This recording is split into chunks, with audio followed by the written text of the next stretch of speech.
from the tailors at Mildred's Mills. Yes, thank you. So this is the dress? Do you like it? Like it? I remember long ago when I wore such a dress. He died, poor man, and broke my heart. Broken. I confess. I'm very sorry to hear that, Mrs. Fairfax. A slip of the girl in shipping your delinquent to the hill, Mrs. Fairfax. You're a slip of the girl, and I bet him not that you be more than a pet. He's quite a bit over aesthetics, or meant to be more than a friendship. No, indeed, Mrs. Fairfax. Edward is young. He's young in his heart. He loves me, I'm sure. Oh, dear, I don't know. I solemnly swear. Love is a great thing. Our love will endure. Well, then, I'm wrong, and I'm sorry. Relieved and excited. Gratified? Tickled? I trust I'm invited. I'm charmed. I'm disarmed. Jane Eyre. I'm delighted. Adele?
Edward Fairfax-Rochester, wilt thou have this woman be thy wedded wife?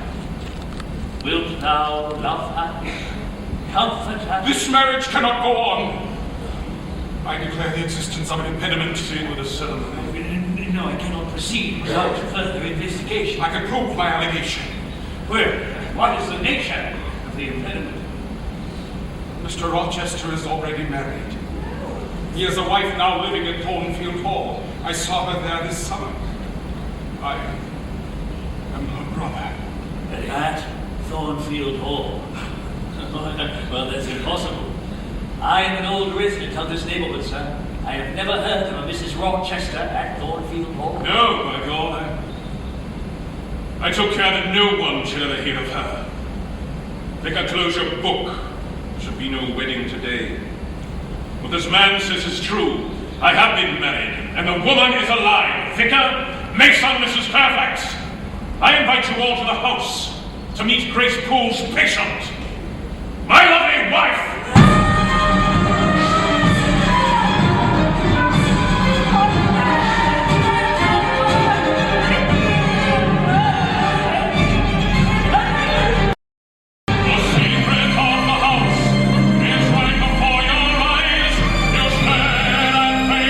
Come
servant.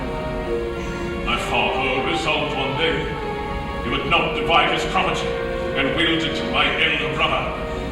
Yet my father would not let his wild boy be poor and tarnish his name. He sought me a wife to lessen his shame. So soon I was sent abroad, and a marriage made for money was arranged by both the families.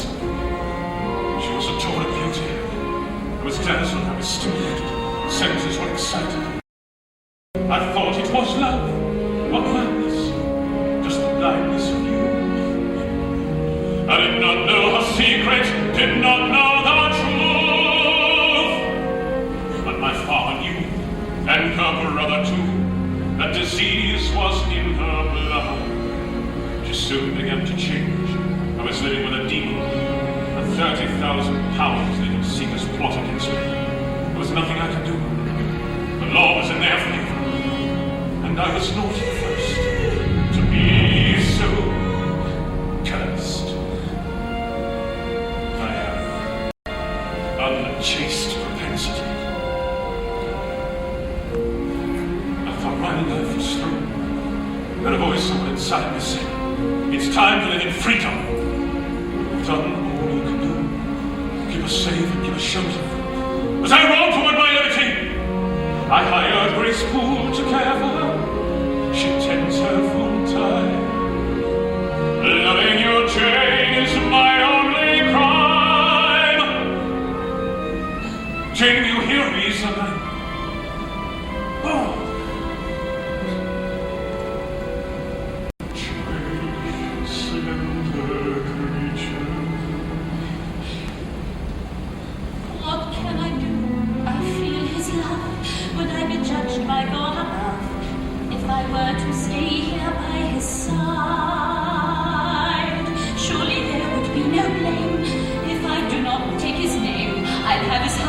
But I'll not be his bride, and we could sail away, get lost at sea, we could lose ourselves, for we are blind and free, the disciples call the sailors, he calls to me.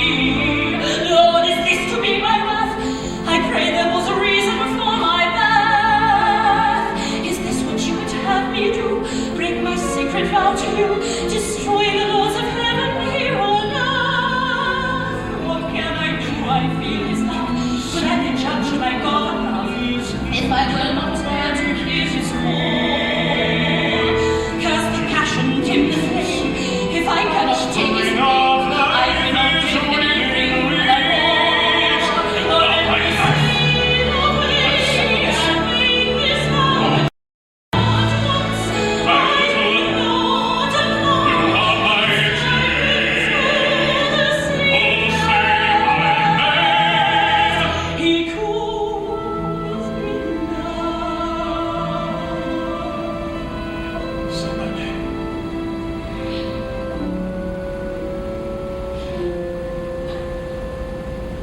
Mr. Rochester,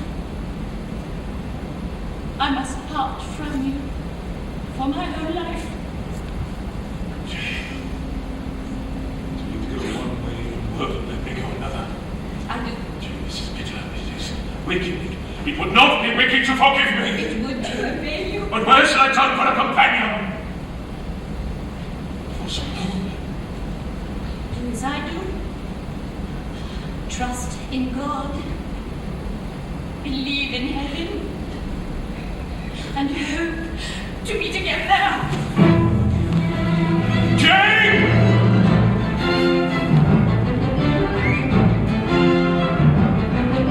Is this how you would leave me? In ruin and despair. My hope is quenched, my life is lost. Make waste me unprepared. I was wrong when I deceived you, but there was no other way. Your character won't let you live.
on cold hillsides and the driving rain. I walked through villages and lonely farms.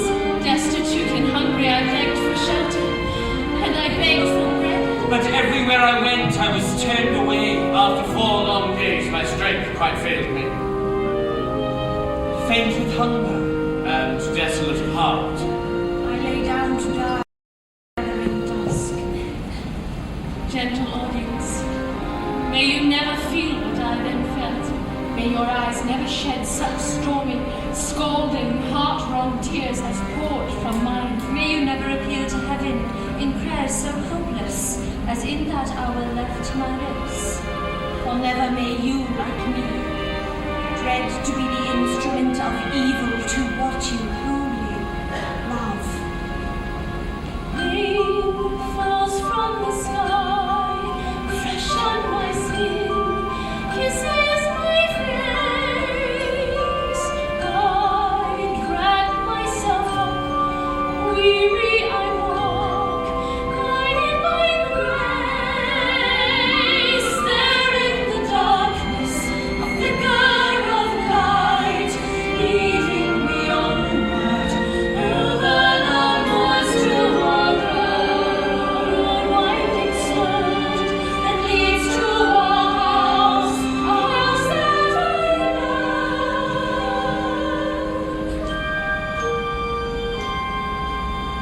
Are you lost? I know this house. Your face is unfamiliar to me. Does Mrs. Reed live here? Indeed she does.